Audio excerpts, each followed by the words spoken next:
राजगडावर आमच्या मासाहेब अत्यंत चिंतित होत्या. मासाहेबांच्या डोळ्यात काहीतरी खूपत होतं आणि राजगडाच्या खिडकीतनं एक हिरवा ध्वज दिसत होता. तो तो तो हिरवा ध्वज तिथे नसला पाहिजे, अजिबात नसला पाहिजे. काय करता येईल? माग होते शिवाजी महाराज. छत्रपती अजून झाले नव्हते. मासाहेबांच्या मनाची चिंता ओळखली राजे म्हणाले, मासाहेब काही चिंता? तसे मासाहेब म्हणतात, राजे एक अत्यंत रूपवंती असली एक कन्या आहे. साक्षात भगवत देवीचं रूप आमच्या सारख्याला नतमस्तक व्हावं तिच्या समोर, एवढी तिची विशाल सौंदर्यता. पण मासाहेब म्हणतात, राजे त्या स्त्रीस नाक नाही. तसे शिवाजी राजे म्हणतात, मासाहेब मग त्या स्त्रीच्या सौंदर्याला काहीच अर्थ उरत नाही. केस किती मोठे, केस किती लहान, अजिबात अर्थ राहत नाही. तिला नाकच नाही मासाहेब. मग तसा मासाहेब म्हणतात, राजे मग तो कोंढाणा तुमच्या स्वराच्यात काय आई? तो कोंढाणा म्हणजे या राजगडाचं नाक आहे राजे. तो उदयभान राठोड त्याचा मुक्काम काढून बसलाय तिथे. त्याला उचलून खाली आणा आणि आमच्या समोर पेश करा. काही झालं राजे तरी आम्हाला आमचा कोंढाणा हवाय. आम्हाला आमच्या स्वराज्याचं नाक हवंय. उद्या कोणी उठून मुघलांनी आमच्यावर हसता कामा नाही बरं का. आणि मागणं आला होता आपल्या उंबरड गावचा तानाजी मालुसरे, रांगडी माणूस. त्यांनी बघितलं की कोंढाण्याची मोहीम निघाली आहे. हातात त्या पत्रिका बाजूला फेकून दिल्या. पुढे आला राजान आणि मासाहेबांना मुजरा केला. म्हणाला, मासाहेब म्या घेणार कोंढाणा. आता मासाहेबांना कळून चुकलं होतं तानाजीच्या घरी त्याच्या रायबाचं लगीन आहे. त्याच्या मासाहेब म्हणतात, ताना अरे वरबाप आहेस, दारापुढं मंडप पडलाय. राजे जातील की त्या गडकोट मोहिमेला, तू जाऊ नकोस बाबा. तसा तानाजी म्हटला, मासाहेब हो मासाहेब, हे घर म्हणजे दुसरं घर नाही का? पहिलं घर मासाहेब, माझं पहिलं घर म्हणजे स्वराज्य नाही का मासाहेब? मग मला त्या घरापेक्षा माझं स्वराज्य महत्वाचे मासाहेब. या स्वराज्यासाठी लढतो की जातो की? एक बार ऐका आमचं मासाहेब, ते काही मला ठावं नाही. या गडकोट मोहिमेला आम्ही असताना राजांना म्या जाऊनच देणार नाही, अजिबात नाही. म्याच जाणार मासाहेब, म्याच घेणार कोंढाणा. आणि त्या ठिकाणी तानाजी मालुसरेने विडा उचलला. शिवाजीराजे म्हणतात, मासाहेब हे तानाजी काही आपलं ऐकणार नाही. आणि तानाजीने विडा उचलला. आता या पलीकडचं जे काही कॉन्व्हर्सेशन आहे, जे वार्तालाप आहे, ते आतापर्यंत तुम्ही कधी ऐकलंही नसेल. मी त्याचा अभ्यास केलाय म्हणून सांगतो. तानाजी जातो त्याच्या घरी. समोर त्याची बायकोला कळून चुकलं असतं की आपला नवरा गडकोट मोहिमेला निघाला. पण आता नवऱ्याच्या तोंडून ऐकलं पाहिजे की खरंच चालले की काय.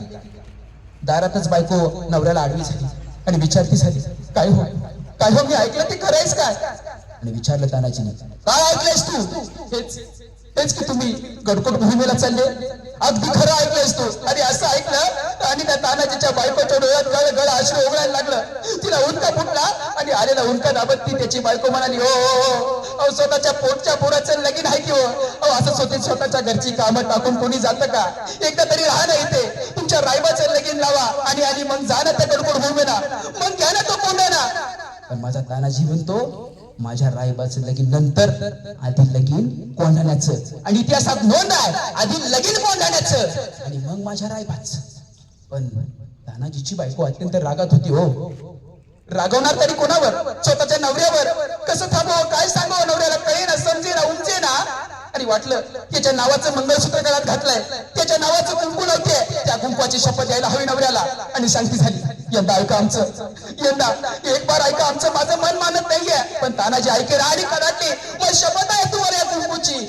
जशी म्हटली तानाजीची बायको, शपथ आहे तुम्हाला या कुंकूची. तानाजी 2 पावलं पुढे झाला. बायकोच्या कपाळावरचं कुंकू पुसलं आणि सांगितलं, घे, झालीस तू विधवा, मेला तुझा तानाजी. आणि ऐक, आधी लगीन कोंढाण्याचंच आणि आलो तर रायबाचं. स्वतःच्या पोटच्या पोराचं लगीन टाकून माझा तानाजी मालुसरे, आपला लहानला भाऊ सूर्याजी मालुसरे आणि 75 वर्षाचे शेलार मामा रात्रीच्या 12:30 वाजता कोंढाण्याच्या भलतेला पोहोचले. रात्रीच्या 12:30 वाजता बरं का. आता माझ्या तानाजीच्या सोबतीला एक घोरपड आहे. त्या घोरपडीचं नाव खूप सुंदर आहे, यशवंतीला काढलं बाहेर आणि सांगितलं तानाजीने, यशवंते आमचं दोरखांडवर आटवायचं आणि माघारी यायचं. आणि दिलं यशवंतीला गडकोटावर फेकून. यशवंती 5-6 पावलं गेली, माघार पडली, खाली पडली. तानाजीला वाटलं चुकून पडली असेल. पुन्हा यशवंतीला खाली घेतलं आणि तानाजीने सांगता झाला, तानाजी यशवंते अगं दोरखांड आटको, हा माघारी आहे, तशी माघारी येऊ नको तू. आणि दिलं पुन्हा त्या तटबंदीवर फेकून. यशवंती 5-6 पावलं गेली आणि पुन्हा मागं पडली.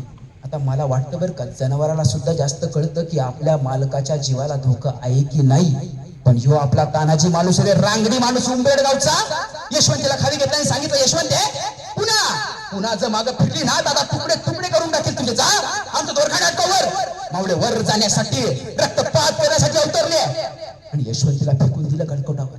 आता यशवंती मात्र वर गेली आणि अगदी कमी शरीरयष्टीचा, कमी वजनाचा, अशी बारीक अंगकाठी असलेला 40-45 किलो वजनाचा पहिला माणूस त्या दोरखंडाला लटकून वर गेला. मग हळूहळू करत करत असं एक एक एक एक एक असे सगळे मराठे वर चढले आणि वरचे पेंगुरलेले पहारेकरी सपासप कापून काढले. पुढे आमकत्रानंदी जय भवानी जय शिवाजी करत सगळे मराठे उसळत राहिले आणि हे सगळं बघितलं उदयभान राठोडने आणि उदयभान राठोडने रणशिंग फुंकले आणि जलगा अर्थात धुंदीन करत उदयभान राठोड सुद्धा मराठ्यांच्या रोखाने निघाला. माझा तानाजी मालुसरे धावत गेला.